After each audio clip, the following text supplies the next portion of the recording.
this episode, we look at how security teams identify and investigate incidents, starting with the first signs that something may be wrong and moving into the careful work of understanding what happened. Identification is the phase where a team decides whether suspicious activity might be a real incident. Investigation is the phase where the team gathers evidence, builds a timeline, confirms scope, and starts separating assumptions from facts.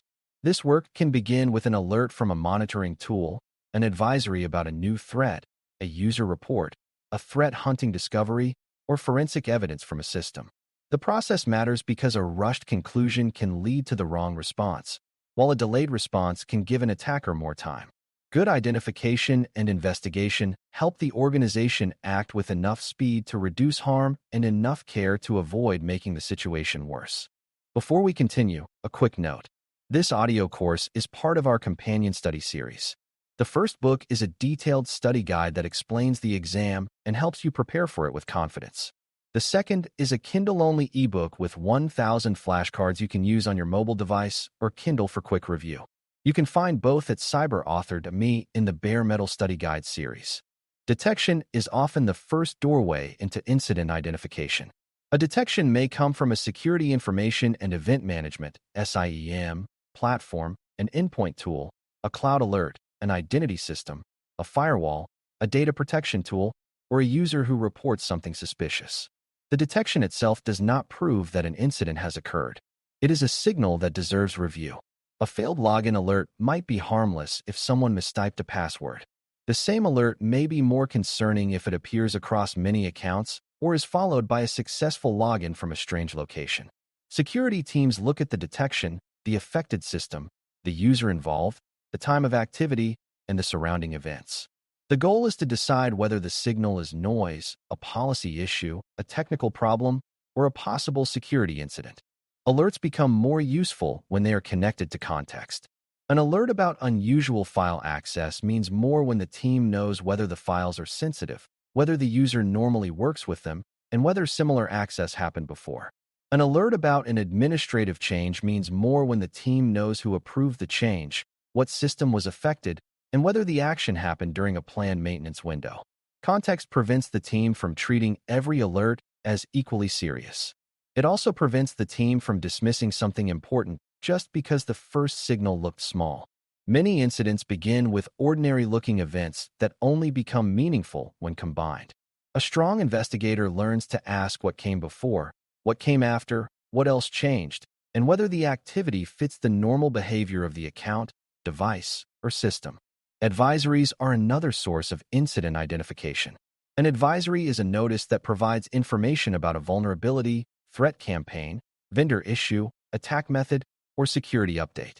Advisories may come from vendors, government sources, industry groups, information-sharing communities, or internal security teams. They help organizations understand risks that may not have triggered an internal alert yet. For example, an advisory may describe active exploitation of a product the organization uses. That does not automatically mean the organization is compromised, but it does mean the team should check exposure, patch status, logs, and related activity. Advisories turn outside information into internal questions. Do we use the affected technology? Is it exposed to the internet? Are there signs of exploitation? Do we need to patch, monitor, isolate, or notify system owners? Advisories are useful only when they are translated into action. A team can receive many notices every week, and not all of them apply to the environment. The investigation starts by connecting the advisory to the asset inventory, vulnerability data, configuration records, and monitoring sources. If the advisory describes a weakness in a web server, the team needs to know whether any web servers in the organization match the affected versions. If the advisory includes indicators of compromise, IOC, the team may search logs, endpoint data, network records, or file systems for matching signs. An IOC might include a file hash, domain name, internet protocol, IP, address, registry change, process name, or behavior pattern. The value is not in collecting advisories. The value is in using them to focus investigation and reduce uncertainty. Threat hunting is a more proactive way to identify possible incidents. Instead of waiting for an alert, A hunter starts with a question or hypothesis and searches for evidence. The question might be whether attackers are using stolen credentials, whether a certain malware behavior appears in the environment, or whether administrative tools are being abused in unusual ways. Threat hunting matters because not every attack triggers a clean alert. Some attackers use legitimate tools, valid accounts, and quiet techniques that blend into normal activity. A hunter looks for patterns that may have slipped past automated rules. This requires curiosity, knowledge of the environment, and a careful approach to evidence. Threat hunting does not assume that a breach has definitely happened. It asks whether the data contains signs that deserve a closer look. A threat hunt may begin with a known technique, a recent advisory, a suspicious trend, or a gap in current detection. For example, a team might search for accounts that sign in from unusual locations and then access systems they have never used before. Another hunt might look for servers making outbound connections to rare external destinations. Another might review administrative actions that happened outside normal work hours. The hunter is not randomly browsing logs. The hunt has a purpose, a data source, and a way to decide what findings matter. If suspicious activity is found, the hunt may become a formal investigation. If nothing suspicious is found, the hunt may still improve security by revealing visibility gaps, weak baselines, missing logs, or places where detection rules should be improved. Digital forensics is the careful collection and analysis of digital evidence. It may involve computers, servers, mobile devices, cloud resources, logs, memory, storage, applications, or network data. The purpose is to understand what happened in a way that is accurate, repeatable, and defensible. Forensics can help answer questions such as when the activity started, what account was used, what files were touched, what processes ran, what connections were made, and whether data may have been accessed or changed. Forensic work requires care because the act of investigation can accidentally change evidence. Opening a file, restarting a system, running tools, or changing settings may alter timestamps or overwrite useful data. The investigator has to balance the need to learn quickly with the need to preserve evidence properly. Evidence preservation means protecting information so it remains trustworthy during and after the investigation. This can include preserving logs, copying disk data, capturing memory, exporting cloud records, saving alerts, documenting screenshots, and recording who handled each item. Preservation matters because evidence may be needed for internal decisions, disciplinary action, insurance review, legal proceedings, regulatory reporting, or lessons learned. Even when an incident never goes to court, good preservation helps the organization avoid confusion. If evidence is changed, deleted, or poorly documented, people may argue about what really happened. Preserving evidence does not mean collecting everything without thought. The team should collect what is relevant, protect it from tampering, and document how it was obtained. The more serious the incident, the more important careful evidence handling becomes. Chain of custody is the documented record of how evidence was collected, handled, transferred, stored, and analyzed. It helps show that the evidence is the same evidence originally collected and that it was not changed or handled carelessly.